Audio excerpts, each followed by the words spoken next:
Very importantly, from a historical perspective, Nupur, just to tell all of our viewers that Prime Minister Modi is only the second Indian Prime Minister after Pandit Jawaharlal Nehru in 1957 to visit Hiroshima. Many leaders, of course, have been to Japan, but only the second Indian Prime Minister to visit Hiroshima. You know, everyone knows the significance of Hiroshima, and that's the reason why the Indian Prime Minister, along with the G7 leaders, correct me if I'm wrong, Nupur, will also be paying tribute at the Peace Memorial in Hiroshima tomorrow, right?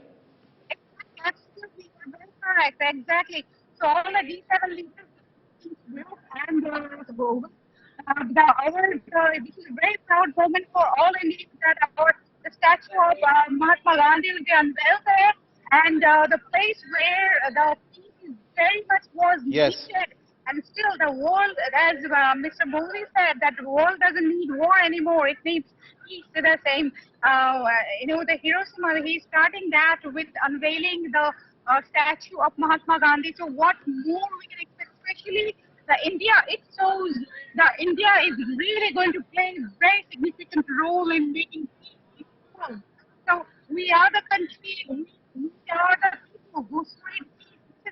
Tomorrow, after tomorrow, I think the entire world is going to say, and definitely the world say though, but still after tomorrow, it will be the Hiroshima is the place which needed peace. With the unveiling the statue of Mahatma Gandhi by the Prime Minister of India in Hiroshima, it has a great significance and importance in the world politics, I guess.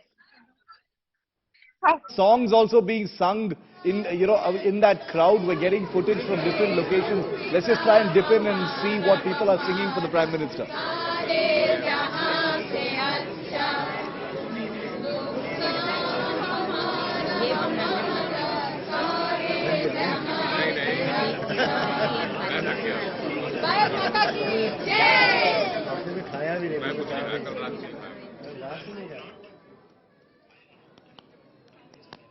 Okay, it's night in Hiroshima.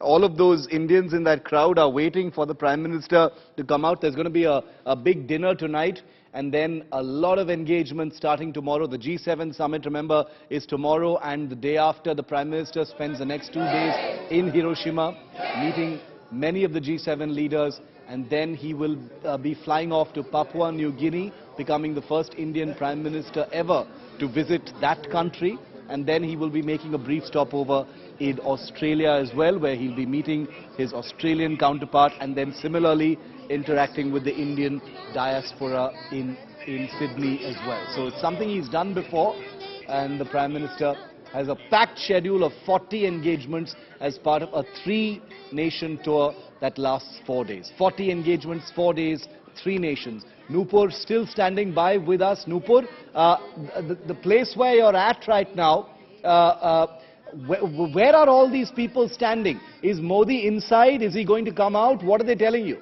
This is the Hotel Sheraton. Yeah. This is the Hotel Sheraton. And this is, I think, back side of the hotel. And, so is Modi coming out soon? Yes.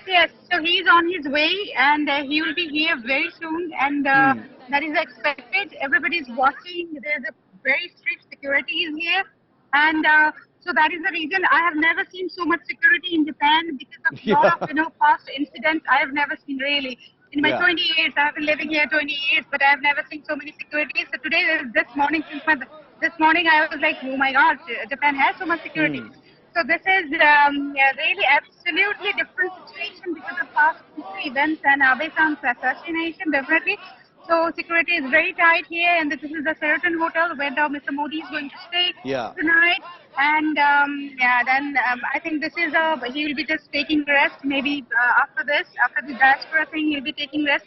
But me too, as I found out, a lot of Indian restaurants are here. I'm going to end my day with food here also in Hiroshima also. So this is absolutely a wonderful thing is going to happen. The most important thing is, when the Tokyo and Osaka and the big cities people are there, so there are a lot of Indians there. So people really don't get to meet Mr. Modi. Little bit glimpse they get. But here, he is here, not so many Indians. Hold on a moment. Sorry to interrupt you, but there's some ladies behind you singing. We just want to get that sound in, and then I'm coming right back. Vande Mataram, Vande Mataram. Bharat माता की वंदे मातरम। भाई सब लोग continue रखो, अभी वो आने वाले हैं।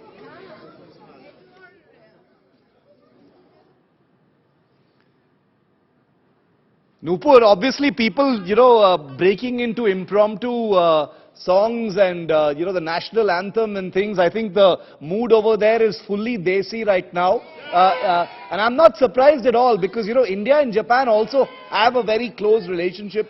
I had the privilege of traveling to Japan in 2012 with our earlier Prime Minister Manmohan Singh. And I remember the amazing friendship between the leaders at that time as well. Prime Minister Modi has taken it to the next level with his own personal touch. He had that very close relationship, with Shinzo Abe, with Fumio Kishida as well. There appears to be a pretty good rapport. So there is that personal touch when it comes to India, Japan. You've been there for 20 years, so you know that very well, Nupur. Exactly. Let me tell you some stories actually, because I have lived in 7 places and a very few Indians lived in countryside. I've lived in all over Japan, 7 places in Japan. So I think it was around 2014 when I was in a small town and in Japan, and Japanese people are not so concerned about politics. So I was teaching in a high school there, and one of the teachers all of a sudden just came to me. I said, "You have got a really wonderful Prime Minister." I said, "Wow, the Japanese is talking about my Prime Minister, and they're really, he is making some noise." So that was really the first time I heard that Japanese, they are talking about the international politics, especially India. You wouldn't believe when the first time, 2003, when I came here, the place I was in, Matsuyama, and I went to a place, I went to school, that was also high school, and when I said, "I'm an Indian," and they just started doing like the red Indian, ooh. So really, from there to 2014, when one teacher, coming to me and saying, "We have got wonderful Prime Minister." So I think you can see the change, the way they see that India, the awareness about our culture, about our politics, that we exist. Really, so India is not only country of curry and naan, like they call it curry, sabji and all those things, they call it curry and naan. They used to know only, okay, in India means, Indian means Indogene, and curry naan, they used to say that that is the country about elephant, and Joe, they call Joe, and curry naan, but India, totally the image changed. Now they respect India. I'm not saying that they used to respect, but this is with a different eye they respect. It's I understand what you're saying. Yeah. So it is like, wow, you are the country which actually, you produce a lot of smart people. No, absolutely. I know exactly what you mean, Nupur, and we're gonna talk about that in a little more detail. We understand that Prime Minister Modi is on his way to where Nupur is right now at the Sheraton Hotel. He's going to be reaching in just a few minutes from now. I'm taking a very quick break, I promise you. Just a 1-minute break, and we're coming right back, going straight back to Hiroshima in time for Prime Minister Modi's arrival at the Sheraton Hotel. Live pictures, you'll miss nothing. Right here on India Today. Back in a minute.